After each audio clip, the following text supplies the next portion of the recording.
భారత్ మాతా key Narendra Modi గారి నాయకత్వం.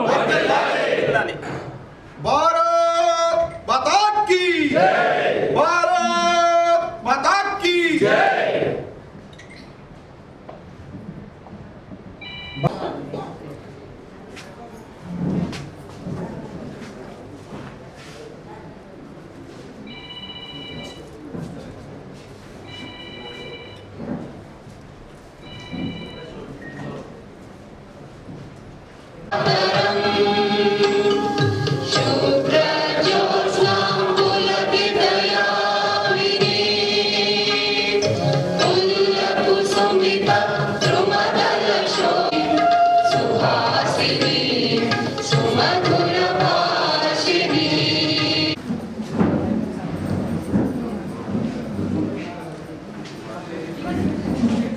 రాష్ట్ర కార్యవర్గానికి విచ్చేసినటువంటి జిల్లా అధ్యక్షులు, జిల్లా ప్రధాన కార్యదర్శులు, ప్రతి ఒక్కరికి రాష్ట్ర కార్యవర్గ సభ్యులు ప్రతి ఒక్కరికి పేరు పేరున ధన్యవాదాలు తెలియజేస్తూ ఈ గిరిజన మోర్చా రాష్ట్ర కార్యవర్గానికి మన కార్యవర్గ సమావేశంలో మీడియా సమావేశం ఉంది. మీడియా సమావేశానికి మన రాష్ట్ర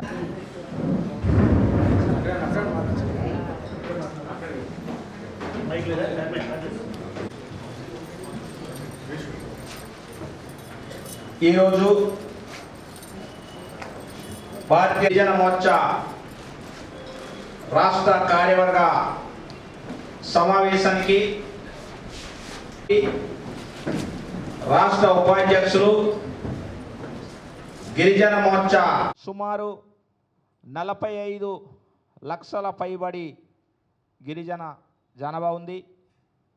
ఈ గిరిజన జనాభాలో ఇప్పటి వరకు కూడా మారుమూల ప్రాంతంలో కొండ కోనలో నివసిస్తున్నటువంటి తాండాల్లో గూడల్లో నివసించేటటువంటి ఇటు యానాది కానీ, చెంచు జాతి కానీ, లంబాడా జాతి కానీ, సుగాలి, బంజారా, అటు కోయ, శ్రీకాకుళం జిల్లాలో సవర, జాతపు, శ్రీశైలం జిల్లాలో అడవి నల్లమల అడవి ప్రాంతంలో ఉన్నటువంటి చెంచు జాతులు ఒక విభిన్నమైనటువంటి జీవన విధానం, వివిధమైనటువంటి సంస్కృతి ఆచారాలతో ఈరోజు వరకు కూడా ఆయా ప్రాంతంలో మమేకమైనటువంటి జీవిస్తున్నటువంటి ఆదివాసులు ఒక జీవన స్థితిగతులు ఎప్పుడైతే మరి భారతదేశంలో భారతీయ జనతా పార్టీ అధికారంలోకి వచ్చిన తర్వాత జీవన విధానంలో మార్పు వచ్చింది. ఉదాహరణకు గతంలో స్వర్గీయ అటల్ బిహారీ వాజ్పేయి గారు దేశంలో ప్రధానమంత్రి అయిన తర్వాత ఫుడ్ ఫర్ వర్క్ పనికి ఆహార పథకము పెట్టే రోజు నాటికి గిరిజనులకి తినడానికి 3 పూటలు కూడు కూడా దొరికే పరిస్థితి లేదు. ఆ పరిస్థితిలో ఆ రోజు పెట్టినటువంటి పథకాలు 2 రకాలు. ఒకటి, ఆ గ్రామంలో రోడ్డు వేసుకోవడానికి వాళ్ళకి వచ్చేటటువంటి కూలికి బదులుగా బియ్యం ఇచ్చేటటువంటి పథకం ఇస్తే మన మారుమూల ప్రాంతంలో మట్టి రోడ్డు వేసుకున్నటువంటి రోడ్డుని ఆ స్వర్గీయ వాజ్పేయి గారు దానికి బీజం వేస్తే ఈరోజు నరేంద్ర మోడీ గారి నాయకత్వంలో మరి ఎన్ఆర్ఈజీఎస్ పథకం ద్వారా గ్రామంలో సడక్ యోజన పథకం ద్వారా ఈ మధ్య కాలంలో మళ్ళీ దాన్ని మార్పు చేసి విబీజీ రామ్జీ పథకం ద్వారా అనేక ప్రాంతంలో ఈరోజు రోడ్డు సౌకర్యాలు ఏర్పాటు చేసి అక్కడ విద్య ఇతర సదుపాయాలు చేరుతున్నటువంటి మాట.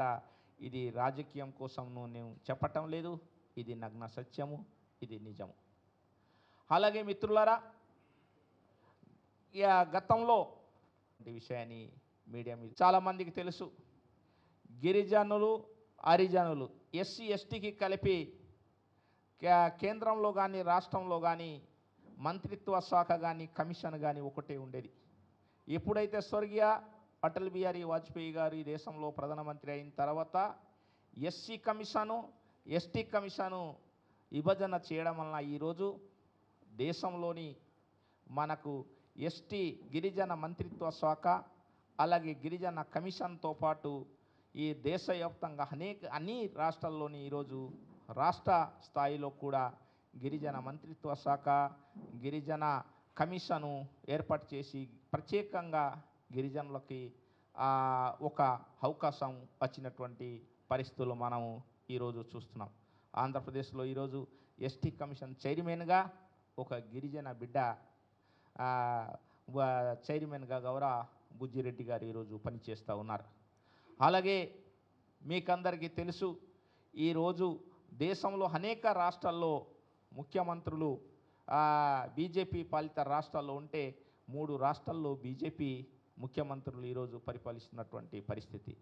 అంతేకాకుండా దేశంలో అత్యున్నతమైనటువంటి పదవి, అత్యున్నటువంటి గౌరవము భారతదేశంలో కోట్లాది మంది ప్రజలకి మొట్టమొదటి పౌరుడు ఎవరు అంటే అది రాష్ట్రపతి. ఆ రాష్ట్రపతి ఒక అతి మారుమూల ప్రాంతం, అతి వెనుకబడినటువంటి ప్రాంతం ఒరిస్సా రాష్ట్రానికి చెందినటువంటి గిరిజన బిడ్డ, గిరిజన మహిళ, గిరిజన ఒక స్త్రీని రాష్ట్రపతిగా గౌరవ శ్రీ ద్రౌపది ముర్ము గారిని ఈరోజు బీజేపీ మనకి అవకాశం ఇవ్వటము చాలా గర్వకారణము. దీనిని మేము గిరిజనులు తరపున, ఆదివాసుల తరపున, మా దేశంలో ఉన్నటువంటి గిరిజన కోట్లాది మంది, సుమారు 10 కోట్ల మంది గిరిజనులు ఉన్నారు, వాళ్ళ తరపున ఆంధ్రప్రదేశ్లో ఉన్నటువంటి సుమారు 45 లక్షల తరపున కేంద్ర ప్రభుత్వానికి మేము ప్రత్యేకమైనటువంటి కృతజ్ఞతలు, మేము రుణపడి ఉంటామని చెప్పేసి మేము పత్రికా పెద్దల ద్వారా మేము తెలియజేస్తున్నాం. రాష్ట్ర స్థాయి సమావేశం బీజేపీ గిరిజన మోర్చాకు సంబంధించి రాష్ట్ర పదాధికారులు, జిల్లా అధ్యక్షులు, కార్యవర్గ సభ్యులున్న ఈ కార్యక్రమం. మనము గిరిజన మోర్చాలో జనరల్గా మన ఎస్టీ ఎక్కువగా ఉన్న ప్రాంతాలు అనగానే కొండ ప్రాంతాలే త్వరగా గుర్తొస్తూ ఉంటాయి.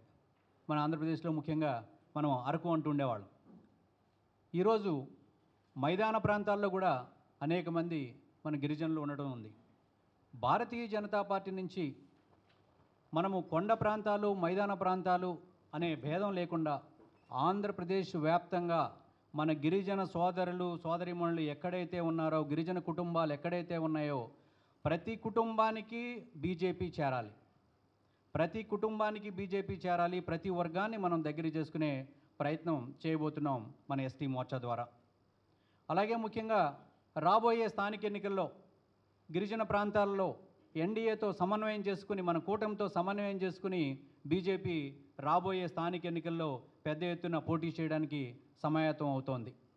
ఈ సందర్భంగా మనం గ్రామాన మన గిరిజన సోదరులందరినీ కలుపుకుంటూ కేంద్ర ప్రభుత్వ పథకాల ద్వారా లబ్ధి పొందుతున్న విషయాలని వారికి తెలియజేస్తూ, అలాగే కేంద్ర ప్రభుత్వ పథకాల ద్వారా మన గిరిజన సోదరులు ఇంకా ఏమేమి పొందవచ్చు అనే విషయాలను కూడా తెలియజేస్తూ గిరిజన సోదరుల సమస్యల్ని మనము పరిష్కరిస్తూ ముందుకు వెళ్ళాలి అనే దాని గురించి ఈరోజు చర్చించడం జరుగుతుంది.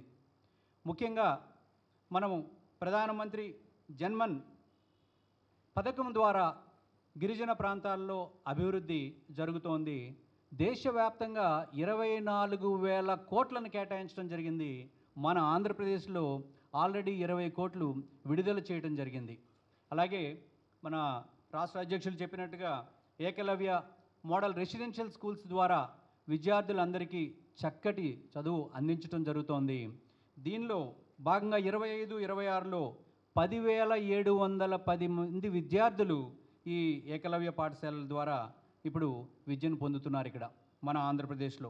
అలాగే విద్యార్థులకి స్కాలర్షిప్లు 24-25 సంవత్సరానికి గాను 32,490 మంది విద్యార్థులు స్కాలర్షిప్లు పొందడం జరిగింది ఈ సంవత్సరంలో.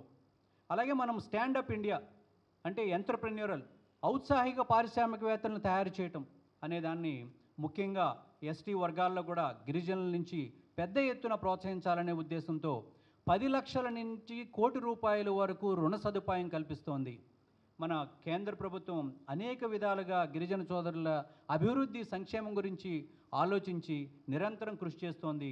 దాన్ని మనము ప్రజల్లోకి పెద్ద ఎత్తున తీసుకెళ్లే ప్రయత్నం చేయాలి. అలాగే గిరిజనులకి తక్కువ వడ్డీకి రుణాలు దాని ద్వారా ఎక్కువ మందిని మనము వారికి లబ్ధి చేకూరే విధంగా ప్రయత్నం చేస్తున్నాం. ఇప్పటి వరకు ఆంధ్రప్రదేశ్లో 157 కోట్ల విలువైన రుణాలని ఇవ్వడం జరిగింది మన గిరిజన సోదరులకి. ఈ విధంగా రాబోయే రోజుల్లో పెద్ద ఎత్తున బీజేపీ ఎస్టీ మోర్చా ద్వారా అన్ని వర్గాలని కలుపుకుంటూ అన్ని ప్రాంతాలకి చేరుతూ మన ఎస్టీ మోర్చాని బలోపేతం చేసే దిశగా ముందుకు వెళ్ళాలని అందరినీ కోరుకుంటూ నమస్కారం. మీడియా మిత్రులకి మీరు చాలా సమయం కేటాయించి